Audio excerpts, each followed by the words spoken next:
I'm just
Hello, everybody. Welcome to the 5th edition of OUCHY Film Awards. Today we will have some exciting panels. The theme of this year is Cinema Through the Lens of AI, and together with some great panelists, we will discuss about the future of film industry, what technology and AI is bringing today to the film industry, and what it might bring, AI specifically, and also some other technologies to the film industry. We will discuss today from morning until the evening about those with 4 panels. We will have one pitching session. In the pitching session, producers will present their projects that are in development or at pre-production stage, and these results will be supported with AI results. We will present also AI results for these films. And today we have both on-site and online audience. For online audience, if you have any questions, please put your questions in YouTube chat. And at the end of panels, we can respond to those questions with the panelists as well.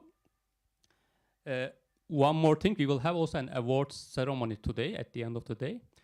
That is something very special as well, because we are trying something new in this award ceremony. We used AI, support of AI during jury process as well.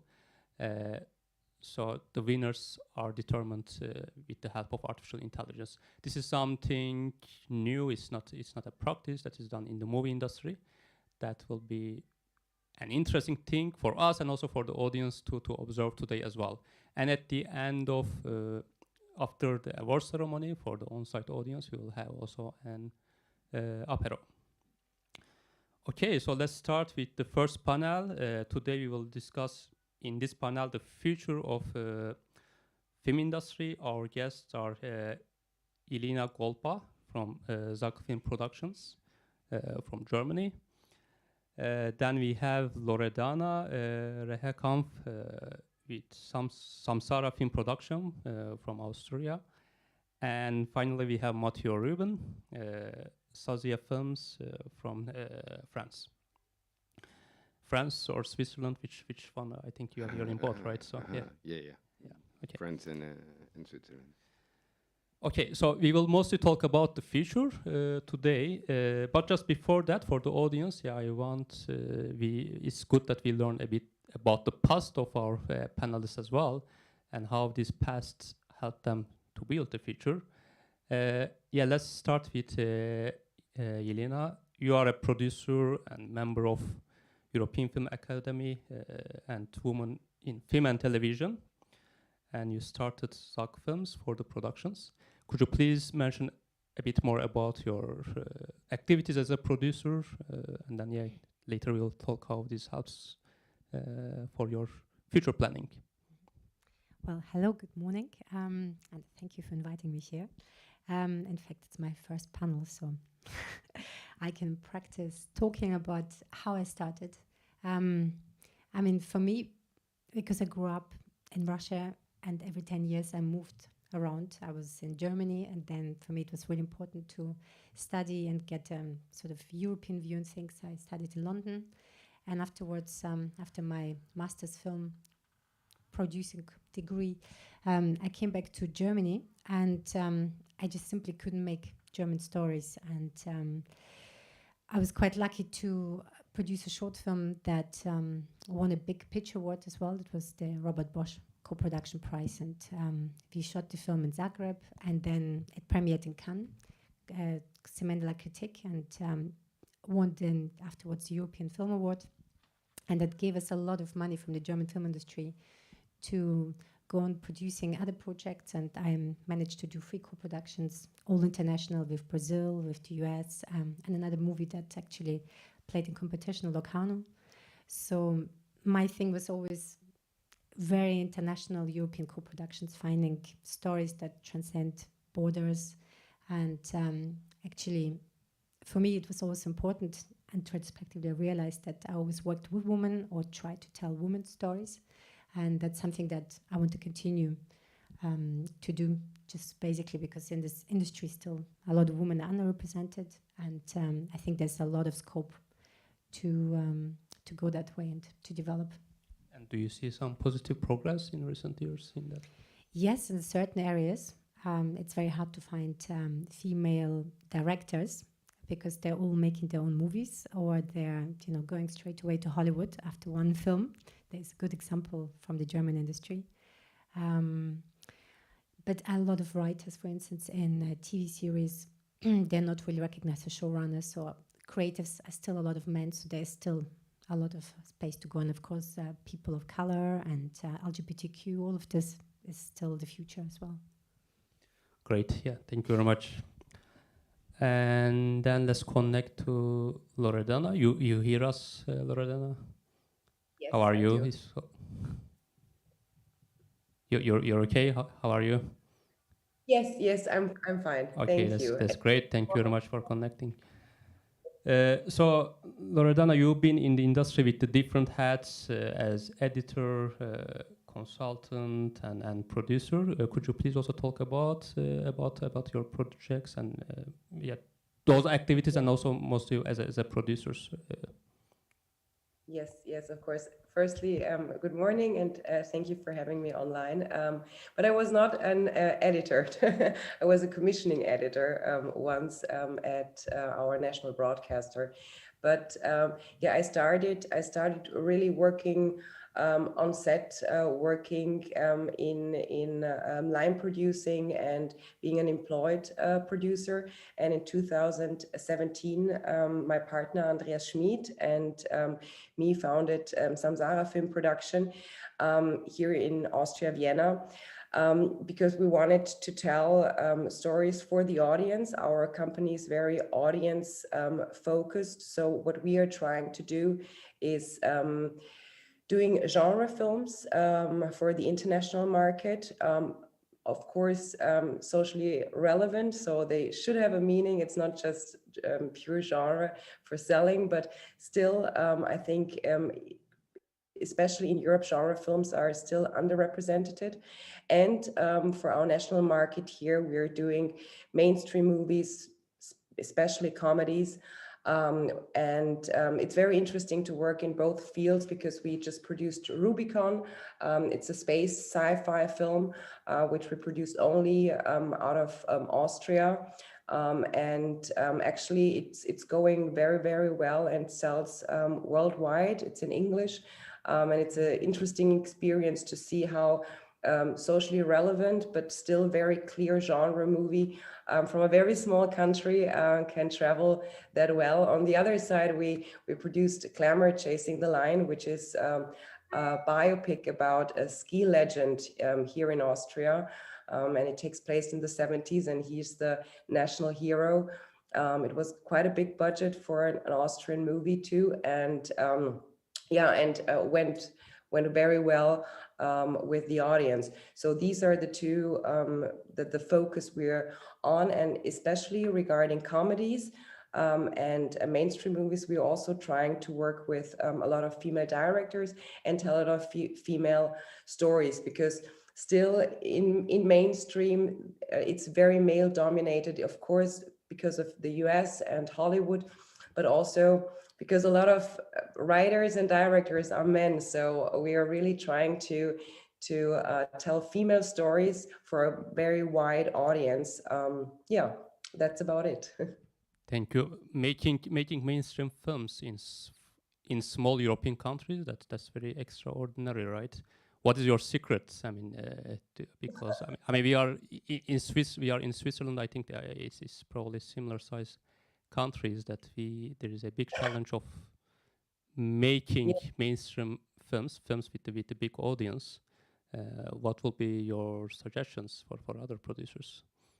I really think we are in times where you really have to think, why should people get up from the couch, drive to the cinema, pay 10, 12, I don't know how many euros per ticket, and drive back in comparison to what all the other options like streaming devices and everything are. So even if some people don't want to hear it, I think you really need to think about this fact, like what would you do? And maybe not even what would you do, because we love cinema. We also love I think, art house and special films, but the wider audience doesn't. So I think this is a crucial thought. What is really working with a wide audience, and then you have to put together the ingredients for it, which means for us it needs to be high concept. The log line, if you read the log line, people need to be interested. It's not enough to just have a nice story or a fun story. I really think you have to offer the audience an interesting story, and it's also about cast. So what we did with Glamour was, of course, choosing a ski legend who everybody knows. It's a feel-good hero movie. This worked. Our next movie we're shooting in fall. We are working with one of the two most famous musicians in Austria, who we're lucky about that, can also play in our actors, because that's not a given, of course. And it already drew a lot of interest now in pre-production. So I think you have to work on cast and on story and make this really interesting, and not only just nice, you know. I know, and I don't have the recipe, because I think if we would all be rich and happy and successful. We don't, but these are the ingredients we figured out might help, and in the end, we will see at the box office. Great. Yeah. Thank you very much. Okay, Matthieu, so you spent 20 plus years as an executive producer, then you started Sazia Productions to create your own productions. Could you please tell a bit about your background? Yeah, so hi, and thank you for inviting me. No, I was working for a bit less than 20 years with a company called the First Step in Paris.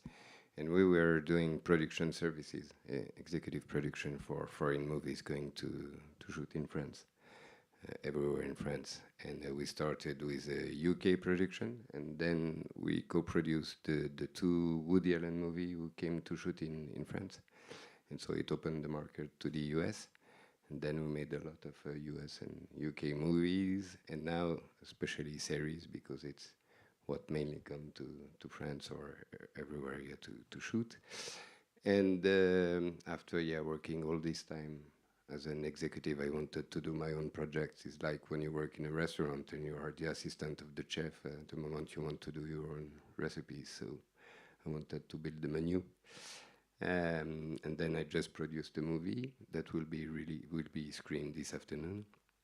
And for which I'm still looking for a distributor, because it's not genre comedy. It's a bit more difficult. So that's it. And I have a lot of other projects. I have one company in Paris and one in Switzerland. I'm based in Switzerland because I'm Swiss, but I'm moving from one to the other. And I'm still doing some executive production, because I will co-produce an episode of The Crown in October in Paris. So I'm going there for this, and then I'm doing both.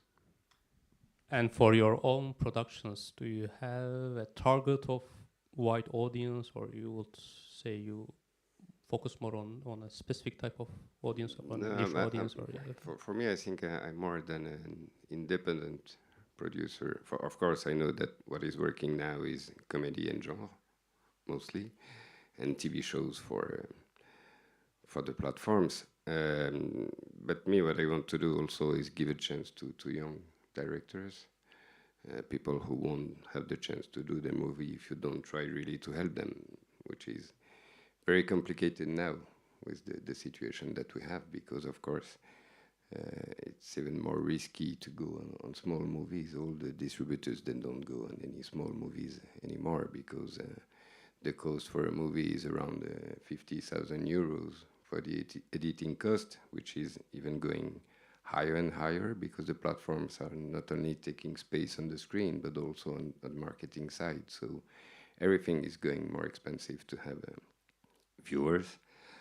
So yeah, it's not easy, but I know that the market is like that at this time, and that if we want to sell movies, we have to do comedies, genre movies for the young ones, but we'll try to do something else also. I have comedies, I have genre projects, but we'll we see have what we a do. variety of the films, right? Not all films should be the same. So it's Yeah, no, but it's a bit, yeah, we have to. The big problem is that the people don't go to cinema anymore. Now the market in France, for example, we lost the market is 35% of entrance in the cinemas. So we have also to be able to have the people coming back to the cinemas. And the problem is that you can have good stories, but the problem is that you have to have also the people going to the movies. They lose the habits to go there. Yeah. And also it's not anymore on the marketing. Before you were looking, say, oh, on Saturday I want to go to the cinema. You go to the list, you check, oh, there is this movie, this movie, this movie. You choose now. It's not the same working now. The people, they go because someone tell them, oh, I saw this movie, it's very good, you have to go and see it. You don't go and say, let's go to the cinema, we'll see what is at the cinema. Now you go only for a purpose. So it's a bit more complicated. Yeah, absolutely. That will be interesting to observe how it will change, because we also see that in average in Europe it's like 50% down, still even in post-pandemic situation. It has some increase, right, compared to like 21, but yet still it's not at the level that we want, definitely. Okay, so now let's talk a bit more about the future. Jelena, I am coming back to you. So for you, how is the future of film industry looking like? And you can talk about in general, and also if you connect this with your own targets, how you want to use some of these future possibilities for your own projects. I definitely think the platform and series are still gonna grow, but at the same time, that's just my personal opinion. I think a lot of people will start to appreciate movies and shorter, more condensed narratives. So my take is that in the next 5 years, people will develop and produce a lot of movies again, because not everyone has all the time to get totally hooked on series and watching them all the time. And I think, like I mentioned before, that women and people of color and LGBTQ plus filmmakers will also get more voices, more possibilities. I'm hoping that there will, because that opens up the storytelling. I think too, I've just been reading up a little bit on the metaverse and sort of all of this digital and artificial intelligence influencing storytelling and narratives. And I think that is very hard to grasp on the one hand, but I think there is a huge scope, and we're not quite aware what and how it's going to shape the future. But I think it's just good to be open to it, to see, I think what you told me is absolutely exciting, to see how awards are being handed out on the basis of the merits and the artificial intelligence. Maybe that's going to be more of the future too, not the bias and influence of distributors and big names. So, and the cinema will be developing, changing. I think, yes, people will go less to the cinema, unfortunately, to the movies. But overall, it will continue developing. The diversity part is because, as you are focused on that as well, how do you think technology can help to go forward in diversity issues? Can we use AI or any other technology to help us in that, to reduce the biases? Possibly, yeah. Just knowing from my own experience with, on my own projects, I think just influencing, enhancing certain characters in the stories itself, as well, I think picking directors, because obviously there might be a plethora of directors that you're not aware of, and like, for instance, artificial intelligence can make the suggestions, because, maybe there is a small film that played somewhere in the sidebar of the Cannes Film Festival that was by a transgender director that would be totally right for your storyline, but you just have never seen it because, it's such a small movie, it hasn't really found a big distributor, or I don't know, that is perhaps something. No, I think that's definitely, something we can elaborate. I can mention a bit from our own experience with Largo AI as well, because with AI you have power not to teach the biases, because you can decide what AI should learn. One thing, we were experimenting with the actors. So we said, let's don't give the ethnicity information to AI. It just learns these actors with all other their all other traits, but not ethnicity, with their all performances. Then we checked, for example, for US, it was proposing 2 times more color actors than industry average, for example. So That's cool. Yeah. in that manner, maybe it can accelerate solving the diversity issues if we yes, create the right tools. No, I think that's absolutely right, because simply as a producer, you're only just exposed to information whether you go to festivals or watch films or marketing, and if you're not aware of it, you don't know. And of course, the same actors get picked for their movies, maybe Zendaya or but maybe there's new upcoming actors that could be right, should get the chance to shot and then act in your film and get the exposure, and everyone profits or benefits from it. Great, thank you very much. Loredana, the same question to you. Maybe I can repeat as we spoke over that. So what do you think about the future of the film industry? And then can you connect this with your own project? How you think to benefit these future possibilities within your projects? Yes, I think there are three topics in that question. First, it's really content about what we are producing and what people want to see. The second is financing. And the third one is the whole what sells and what works with the audience and what works also with the distributors, which is the way to selling. So what has been already a process in the last years, and I think will move forward, is that content for cinema will be more and more specific, which will work. I really think you need to touch base with niche, it's not really niche, but with specific audiences like the horror genre or the sci-fi genre, or the very artistic, very socially relevant festival film. I think these still have a very solid fan base and a loyal audience. And on the other side, the really big mainstream movies. And if as European producers can keep up with that, yeah, it's in the stars. We can try, and I think the only option is with comedies, because otherwise the budgets are just too low here.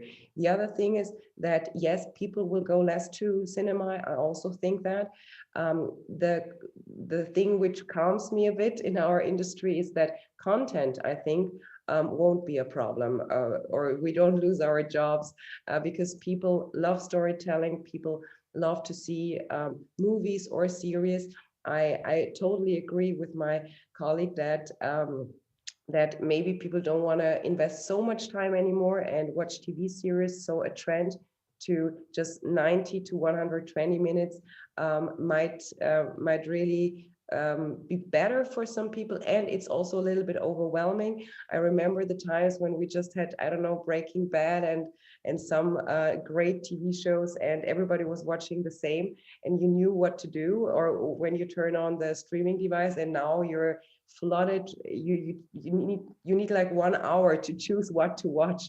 So I don't know if that's very good. I think what will be more and more on streaming are dramas, are the really good stories which we had in cinema some years ago, and now people don't go there anymore because cinema will be more and more an event, and not like somebody said already, that it's let's go to the movies and let's see what we're doing. I think it will be more specific. And what financing is one more thing here in Europe. I don't know how it is in every country in Europe, but here you still have to release your film in cinema if you want to get funding. which is very usual in European countries. And I totally support that because the cinema culture is something very, very important. On the other hand, it makes it difficult because bringing movies to cinema is expensive. Distributors don't want to take that much risk anymore, and maybe there would be streaming platforms you could work with, but they don't want to have it in cinema. So I think there needs to be they are already in progress of talking, but I think we need some more flexibility in regards of financing structures, so that the streaming devices, the streaming platforms, the producers, but also distributors and cinemas work together on a future which is profitable and good for everybody. But I think this is still not figured out quite yet.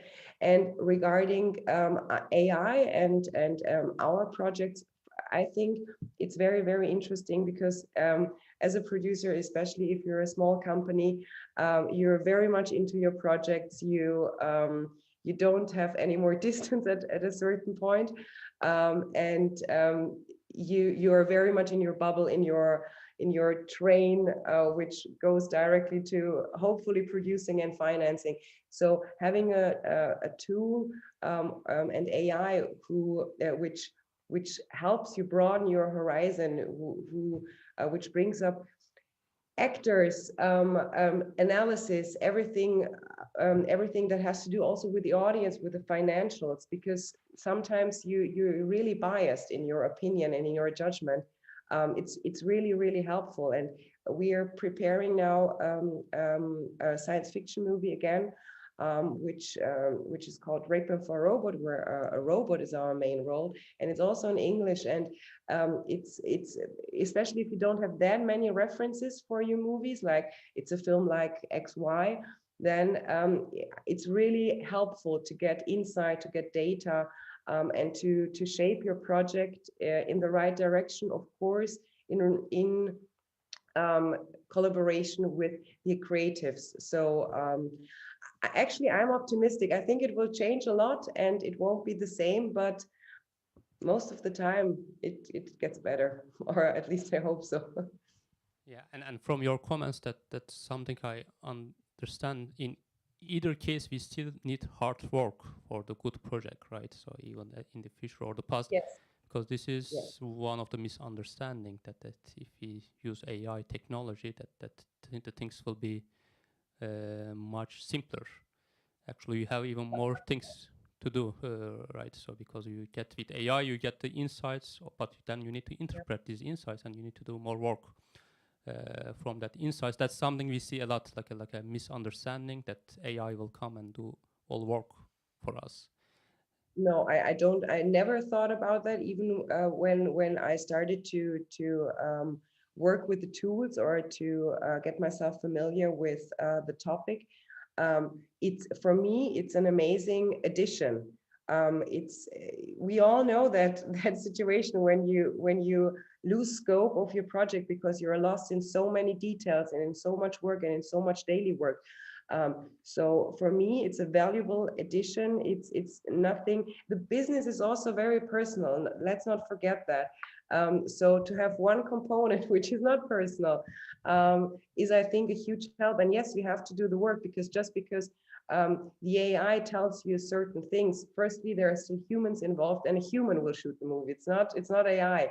So you still have to bring that together. Yes, maybe it's work, but I mean, what is not work first? And secondly, you want to get the best result, and yeah, then you have to work. Absolutely. Thank you, Loredana. Okay, Matthieu, the same question for you. And how do you think the future of the film industry will be looking like? I think the main thing will be the content, as Loredana was saying, and AI can help. Yes, some additional questions that you could have, also maybe for have some ideas of actors, but I think that this is more helping, like for me, I'm using more to have a forecast on the box office and on things like that, that will help and might convince a distributor to go with me, because I can tell him, okay, look, this is this kind of movie, the box office expectations are this, or and this is very interesting. I think that also, as Loredana, as I'm working in a small company and we have quite small projects, we are 100% on it. So when we come to it, we first have an idea of the actors, of main things. So it's good to have a second idea, but I think for me the most important is to be able to use it and use the folder that I can print for it to show what the expectations are. And then on the future, I think that the most important thing, yes, is the content. What is good about the platform is that the platform, especially because when it started, came with huge US or UK shows from HBO and then Netflix, and these platforms try to intend to have the same quality, and it pushes every country to try to produce the same quality of projects, which is good. It's a bit more expensive because I think that in the UK they made a study that says that now the price of a TV show increased by 25% from the last 5 years to have a good quality that you can have now on the TV shows. So it's not only bad, the platform. I think there are good things also for directors. When you are doing a series, like for example in France, like Lupin or something like that, and you know that you will have 3 seasons and that you will direct 2 or 4 episodes on each season, when you finish to direct your part of the season, then you know that you will do the next season, that you will earn money, and then you can spend some time on your side to develop other projects also for cinema, because you know that there will be an income anyway. So this is quite good too. Then the problem is that, especially in France, the people seeing that in the industry that the creator of the series has to be the writer of the series, which is totally different. You cannot be a showrunner and a writer unless you have been practicing that for years. A writer is a job, and showrunner is another job. So what is very important, especially in France, but I think everywhere in every European country, is the education of the younger one coming now and learning how to create a series, how to write a series, and all this kind of stuff. So it's not really changing so much. I think that, yes, of course, the people go less to the cinema. What is very important is also you don't produce a movie the same way if it's going to a theater or if it's going to a platform. I work with cinematographers who had movies for the cinema, and then because of the pandemic, they went to Amazon or Netflix because they could not be released in theaters, and they were disappointed because they say the way they are shooting. Yeah. And they say, okay, we shot this movie for a screening room, and to have a 5.1 sound and all this kind of stuff, and then they say, okay, I'm disappointed because it will be on a small screen. You don't do it the same. If you go and see a movie in a cinema and you have a wide shot, you won't have the same amount of extras that if you look at it on your iPhone, on Netflix. Exactly, so it really changed that also. But then the future will be great. We just have to create one. We just have to create it, find solutions, and that's it. You know, it's very different. But for me, when I work as a producer or as a line producer or on other projects, I'm not paid to say no because something is not in a budget. I'm paid to find solution to be able to say yes. So we have to adapt, and that will be the idea. That's the only thing. That's actually just from that I will connect to next question, because this adaptation, the change is very fast. I mean, also that the content, the type of content. Now we look to Netflix. I mean, every week that we have some new TV shows, movies, TV series, and they are very different type of content, and it's very fast, and then it becomes very popular, and then next few weeks that you have completely different content. For the viewers, for the audience, it's no problem, right? We all enjoy that. But if you think about that from the producer perspective, each project is very long time and you need to plan those in advance. So how we can adapt that, I mean, to really see what is coming in the future, that is changing very fast. For the projects that takes very long time to produce, that's a very difficult problem. So Jelena, we can start with that, and I think wanting to connect over there how we can benefit the tools, more of the tools also for that specific problem, as the things are changing so fast, and we cannot follow all the films as well, right? As producers, creatives, we cannot watch everything and understand all those changes. Let me get my glass bowl out to see. I mean, I personally think you cannot, because it takes so much time to produce a movie or a TV series, you cannot exactly predict. I mean, you will know that people will always like comedies, but they are also quite specific, country specific. I mean, genre will always be popular with certain audiences. I mean, I give you one example from my experience. I'm actually developing a movie, and hopefully we're shooting it next year.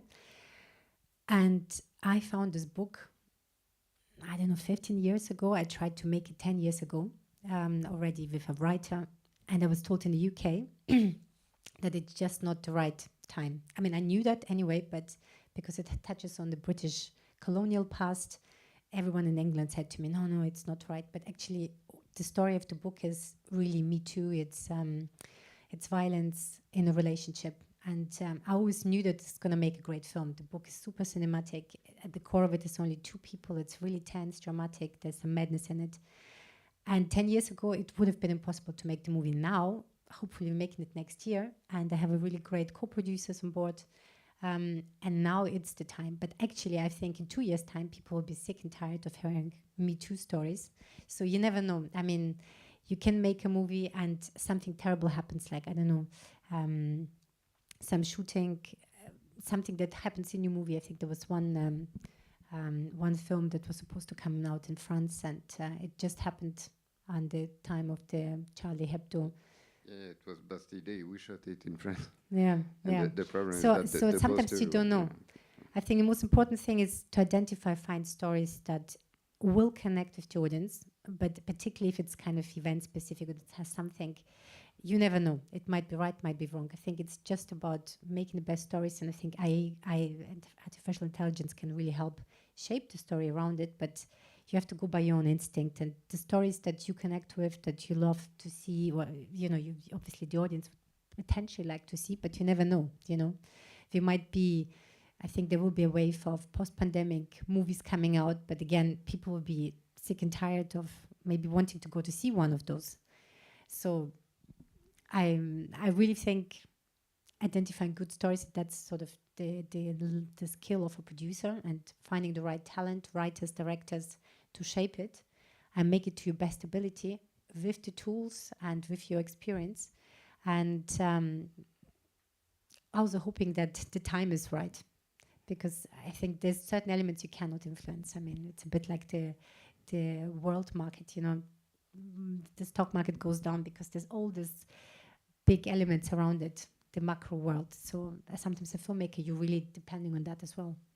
I think that you can predict what won't work, but you cannot predict what really will work. Yeah, For example, I will never produce now a movie about people in a hospital or a pandemic, because we have it for 2 years and nobody wants to see that. Now the people, they want to see rainbows, everybody happy. It's only feel-good movies that will work, and genre. What about war? Because Sorry? War, the war. War between Russia and Ukraine. But yeah, of course, it's a topic that we can discuss now. But yeah, but the people, they don't want to see that.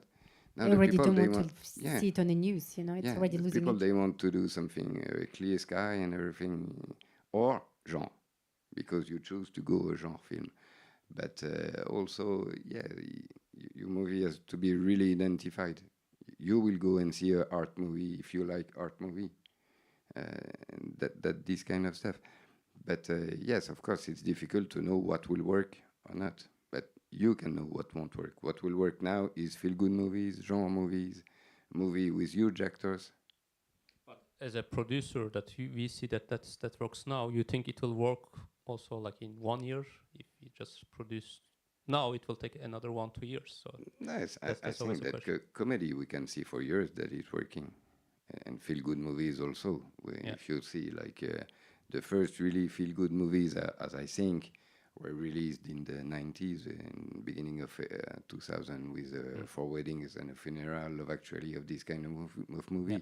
You do this movie now, it will work the same. You're right. Actually, there are certain type of genres. It's more of constant line. Actually, you can see it Dramas. works. People always care what happens with them or their next door neighbor. But then the type of drama, right? I mean, this might be the variation. I mean, so that might change. But So then I think now the people want to see or genre or optimistic movies. They don't want to be bored in a cinema and see problems of people. They have enough of themselves. Problems. Yeah. So. And Loredana, what do you think about that? Yeah, I totally agree. No, because I think since people tend to want to see more drama and more heavier topics if they feel good. And are in a stable situation, and then you want to deal with all that. I think right now we were in a pandemic, and we went. We physically, thank God, not, but we are in a wartime right now in Europe.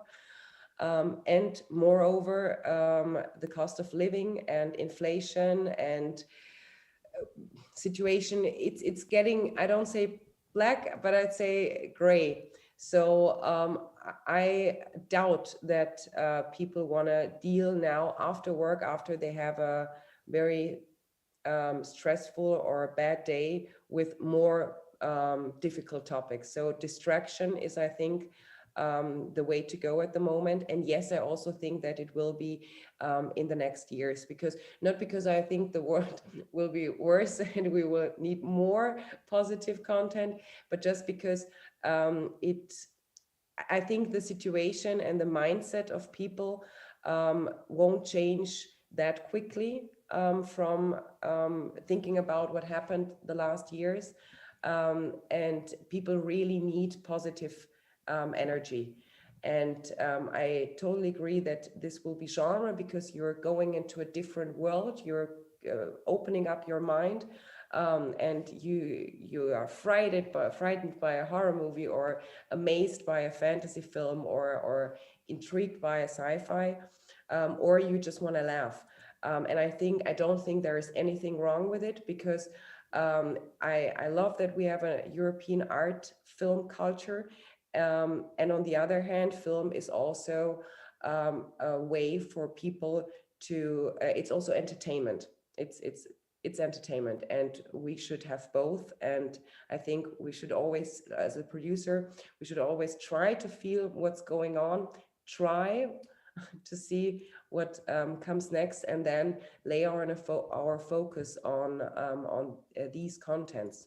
So yeah, and AI, I think it's interesting to see how AI predicts success, or how AI predicts the admissions and all that, because sometimes your assumption goes totally into the wrong direction. And I think it's valuable to get a different insight for the future.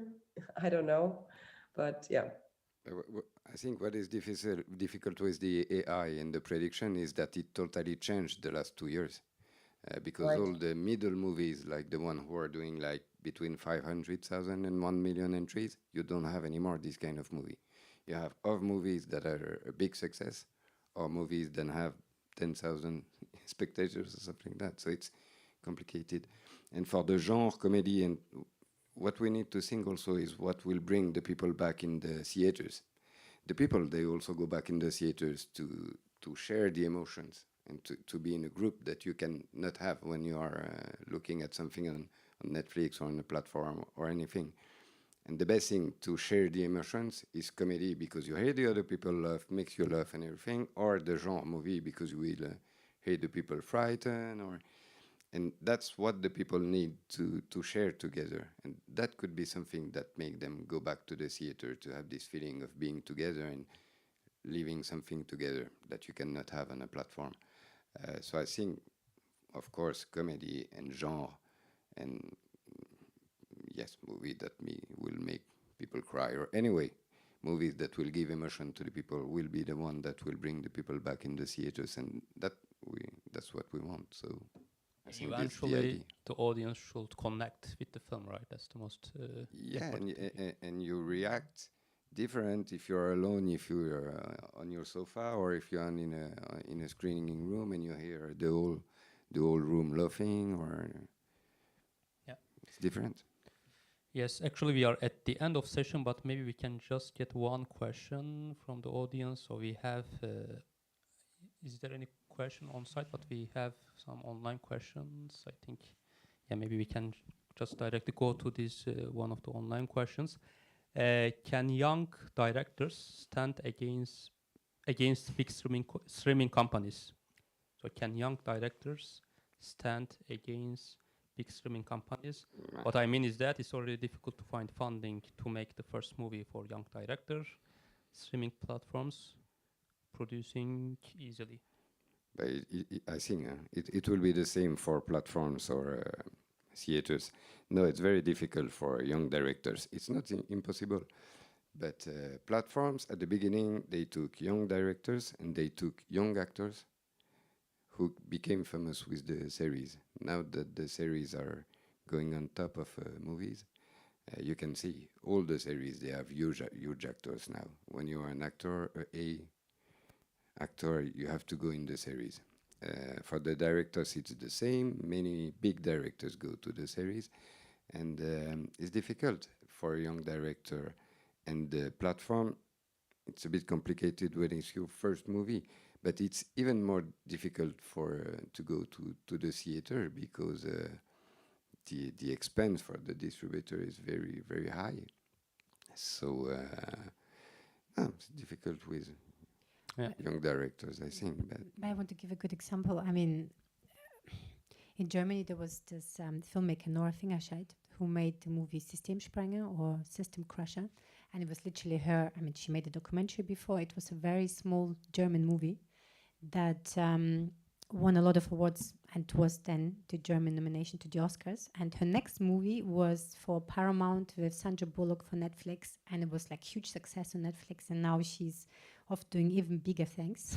I mean, this example is, I think, if you're a filmmaker, obviously focus on your first project, do it as good as it can be a short film. I mean, there's enough examples too where people make a successful short film and then are offered a gig at Netflix or one of the platforms or to direct a bigger film, because now there's so much demand on content that everyone is get a shot. I mean, it's a lot of possibilities of getting promoted very quickly.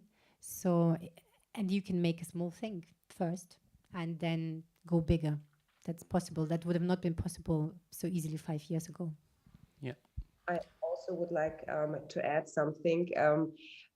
I think, yes, it's difficult for first timers, of course, but a good story always wins. And I know a lot of people say that, and it's sometimes only the optimistic voice, which never gets reality, but I actually really believe in it.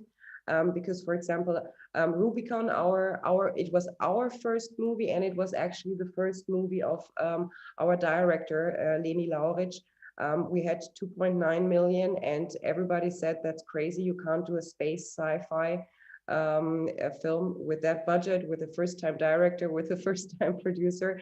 And it actually worked because it was such an intriguing story. And yes, it took some time to finance it. It was not like we had all the money in half a year. But if you believe in it, if you believe in the story, and if you believe in your team and the premise of everything, you can get it done. I think we should not lose hope in that. I think it's possible, but I think it's easier in a cinema or a theater than in a platform. That can be true, yes. Yeah. I agree. Great. Yeah, I think we need to finish the session. But thank you very much, Loredana. Thank you, Jelena, and thank you, Matthieu, for all of your feedback and contribution in the panel questions. So we will be back in 10 minutes with the second panel. And for online participants, please do not forget to switch to the next link to watch the next panel. Thank you very much.